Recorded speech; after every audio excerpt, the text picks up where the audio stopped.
Welcome back. Now, Denga Kingmusic Takalani is a summer award-winning artist, songwriter, worship leader and a record producer. King D has recently released his third album titled That Rooted in the Message of Endearment called Perfect Love.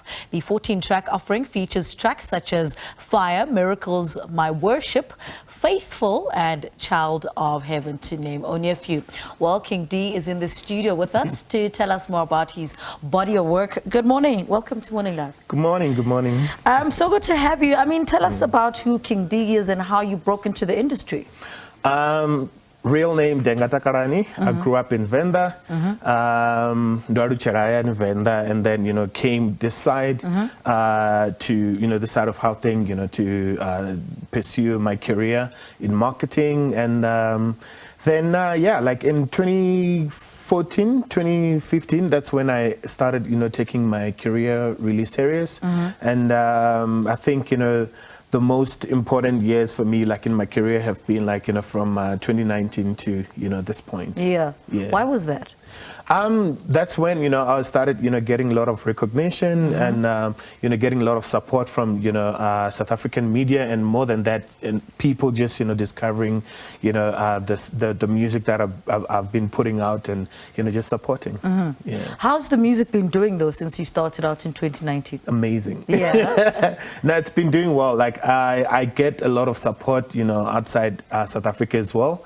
I've got a lot of people listening to my music, in the States, in Australia, in Canada, in the UK, and also here at home. So the support has been amazing, and I just thank God for all the opportunities and the fact that the career has just been going up slope. Yeah, talk to us about this new body of work. What's the inspiration behind it? So Perfect Love, I just felt like the past 3 years I've just been showered with so much love in my life, and I just really wanted to share that with the audience that God is love, and that he actually loves you whether you're going through something or whether you believe it or not, or sometimes when you don't even feel like he loves you because maybe life is not really going your way. He's still there, and he's still for you. So yeah. I believe it took you a year to work on this. Tell us a little bit about that. 2 years. Yeah. Why so long? I think I really just wanted to take time with it, and so much was happening during that time. I got engaged, I was getting married, and also just allowing to just feel that love, and also just to soak in with all the blessings that I've been receiving the past 2-3 years, and just kind of like translate that experience into the music. So I really didn't want to rush it, and also just to get the right people to feature, because I featured a lot of people from different countries. So yeah. Talk to us about that process of putting the album together, having to pause and go back to, fixing it as well, and fine-tuning it. What does that process look like? For me, I think, it looks like just having patience, because you really want the album and the body of work to really sound, the perfect, to really sound as good as it can sound. Yeah. And you don't want to rush it. You want to make sure that everything is perfect. And I think it took a lot of patience between my producers and I, and everybody else who was involved. I really, because there's a song like Fire. Fire, I wrote it beginning of last year in Jan, and only released it as a single, I think, in August.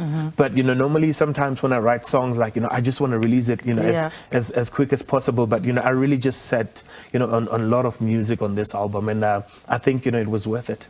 Was that the reason? Maybe part of the reason was that because the previous album had won so many awards? Maybe, because you always want to get better. Yeah. You always want to get better as a creative. You always want to make sure that you're putting your best foot forward and making sure that whatever that you're bringing out, it's worthy of the music is good enough for people to just kind of support it. And also it's better than the previous album. Yeah.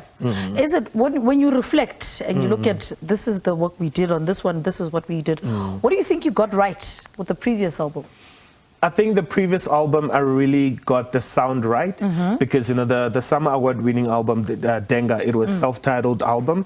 I felt like, you know, as a Christian artist who has a global audience, I really wanted to export, you know, the African sounds that, you know, inspired me as I was growing up, you know, the sounds of Masikela, like, you know, all these different, you know, legends in Africa.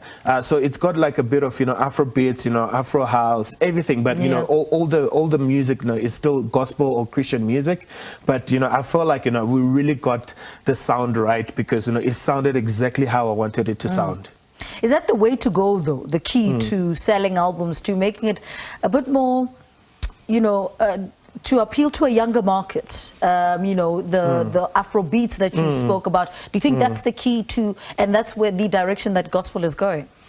I feel like that's where that's where the gospel needs to go, because we need to appreciate where we come from, especially as a South African country. You know, we've got a rich, you know, we have a rich history when it comes to gospel music. We've got our traditional gospel music. We appreciate that. But I think, you know, at the moment we have a lot of young people who are looking for options. And I think, you know, as a creative, it is our responsibility to, you know, to just take, you know, the gospel to the next level, and not like have these beautiful sounds coming out of South Africa, like Amapiano and everything, and then we just feel like, you know, gospel, we always have to do it the traditional way. I think, you know, it's time that, you know, we also explore other options that, you know, can bring, you know, young people back to church, and also just get excited about, you know, listening to gospel music again. What lessons came with working on this particular project? I think, honestly, I'm going to say this again, patience. Yeah. Just, you know, being patient with the project, being patient with myself, the producers, and everyone who was really involved. And also, I also just, you know, experienced so much love, you know, doing this project. Everyone who was involved, you know, they were just in it, you know, to make sure that, you know, at the end of the day, we have a beautiful, beautiful project. So love and, you know, patience. Yeah. Tell us about the two songs you're going to perform for us. The first one is Holy Spirit. Holy Spirit actually was part of my debut album, and then we reworked it for this album, Perfect Love, because it just felt like, you know, the message is very strong, and it's a very encouraging song. And I think, you know, it didn't really get maybe, you know, a lot of attention, you know, while it was on the first album, which was Seasons. And also, like, you know, it got inspired by a really tough season in my life. I had lost, you know, 5 family members in a space of 3 years. So it just came as a prayer to say, God, we are tired of this. We need you to break these walls down.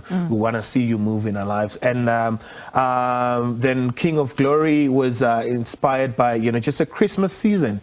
You know, that I've always loved Christmas music and listening to it, but I thought, you know what, why don't we have our own African, you know, gospel, you know, Christian music or Christmas music? And I think, you know, the song, it just goes beyond, you know, Christmas. Even though it was written and released during Christmas season, it goes beyond that. And I think, you know, it's a good one. People will love it. Okay, no bony air, right? Yeah. King D, thank you so much for talking to us. Award-winning artist King D, and he's been speaking to us about his new album, Perfect Love. He'll perform for us a little later on the program. Quick ad break. Go back after this. Stay with us.